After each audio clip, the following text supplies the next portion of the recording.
19 തീയതി പ്രയാണം ആരംഭിച്ച് ചേലക്കരയിലും വടക്കാഞ്ചേരിയിലും ഒല്ലൂരും അടക്കമുള്ള മലയോര മേഖലകൾ ചുറ്റി സഞ്ചരിച്ച് ആയിരങ്ങൾ പതിനായിരങ്ങൾ നൽകിയ സ്നേഹോഷ്പളമായ സ്വീകരണത്തിന് നന്ദി പറഞ്ഞുകൊണ്ടാണ് ജാഥാ ക്യാപ്റ്റൻ ശ്രീ ഉണ്ണികൃഷ്ണൻ ഈച്ചരത്ത് ഏതാനും നിമിഷങ്ങൾക്കങ്ങോട്ട് എത്തിച്ചേരുന്നത്. ചെയർമാൻ ശ്രീ ജോസ് കെ മാണി 1972 വനനിയമം തിരുത്തണമെന്ന് ആവശ്യപ്പെട്ടുകൊണ്ട് പാർലമെന്റിൽ അതിശക്തമായി അദ്ദേഹം പ്രമേയം അവതരിപ്പിച്ചുകൊണ്ട് പൊതുസമൂഹത്തിന്റെയും പാർലമെന്റിന്റെയും രാജ്യസഭയുടെയും ശ്രദ്ധയിലേക്ക്, പ്രധാനമന്ത്രിയുടെ ശ്രദ്ധയിലേക്ക് ഈ നിയമം മാറ്റുന്നതിന് വേണ്ടിയുള്ള നടപടികൾ ആരംഭിക്കണമെന്ന് ആദ്യമായി കേരളത്തിൽ ആവശ്യപ്പെട്ടത് കേരള കോൺഗ്രസ് പാർട്ടിയുടെ ചെയർമാൻ ശ്രീ ജോസ് കെ മാണി എന്നുള്ളത് കേരള കോൺഗ്രസുകാർക്ക് അഭിമാനം പകരുന്ന ഒരു കാര്യമാണ്. വനത്തിനെ സമീപത്ത് ചെയ്യുന്ന കർഷകർ, അവിടുത്തെ താമസിക്കുന്ന ജനങ്ങൾ, അവരുടെ ജീവനും സ്വത്തിനും സംരക്ഷണം നൽകുവാൻ കേന്ദ്ര സർക്കാർ ഈ 72 നിയമം പൊളിച്ചെഴുതണമെന്ന് ശ്രീ ജോസ് കെ മാണി ആവശ്യപ്പെട്ടുകൊണ്ട് 27 തീയതി ഡൽഹിയിൽ അതിശക്തമായ സമരത്തിന് നേതൃത്വം നൽകുകയാണ്.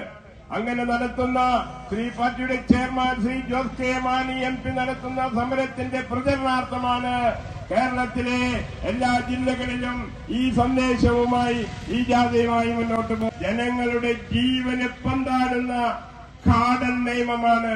മൃഗങ്ങൾ വർദ്ധിച്ചുകൊണ്ടിരിക്കുന്നു. അവർക്ക് അവിടെ താമസിക്കാൻ പറ്റാതെ വരുമ്പോൾ അവർ പുറത്തേക്ക് വരുന്നു.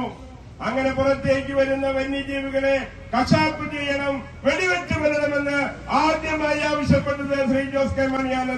ഏത് നിയമങ്ങൾ കൊണ്ടുവന്നാലും അതൊക്കെ ജനങ്ങൾക്ക് വേണ്ടിയുള്ള നിയമമായിരിക്കണം.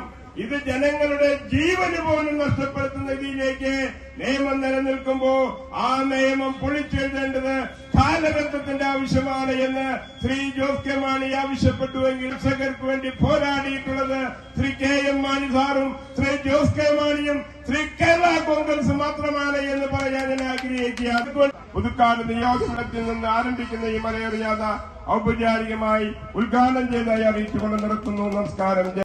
വിശ്വാസികൾ കേരള കോൺഗ്രസ് പാർട്ടിയുടെ നേതൃത്വത്തിൽ ആരംഭിച്ചിരിക്കുന്ന 4 ദിവസം നീണ്ട സംസ്ഥാന കമ്മിറ്റിയുടെ general secretary advocate Jose Joseph ഉദ്ഘാടനം ചെയ്തു.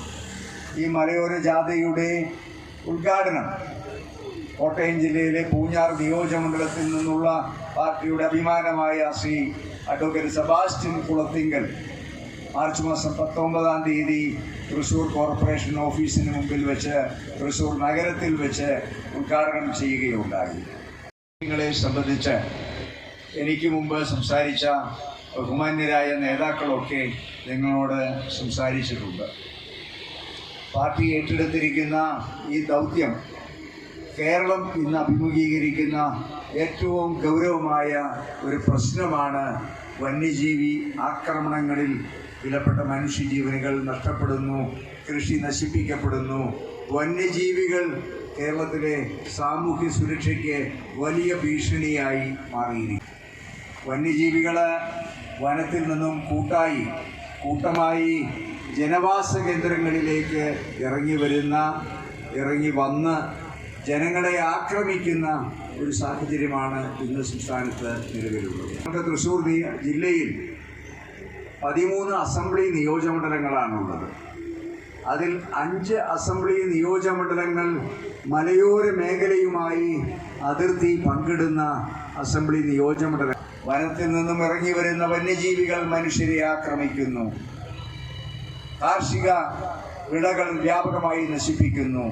അതുകൊണ്ട് ജനങ്ങൾ പുറത്തിറങ്ങുവാനായി ഭയപ്പെടുകയാണ്. കാർഷിക പ്രവർത്തനങ്ങളിലേക്ക് ഇറങ്ങുവാൻ ഭയപ്പെടുന്നു. കാരണം എന്തു തന്നെ കൃഷി ചെയ്താലും വന്യജീവികൾ നശിപ്പിക്കുകയാണ്. അതുകൊണ്ട് എൻ്റെ നിയോജകമണ്ഡലത്തിലെ ജനങ്ങൾ അനുഭവിക്കുന്ന സമാന സാഹചര്യങ്ങൾ കേരളത്തിലെ മലയോര മേഖലകളുമായി അതിർത്തി പങ്കിടുന്ന 51 അസംബ്ലി നിയോജകമണ്ഡലങ്ങളിലെ ജനങ്ങൾ ഈ ദുരിതം അനുഭവിക്കുകയാണ്.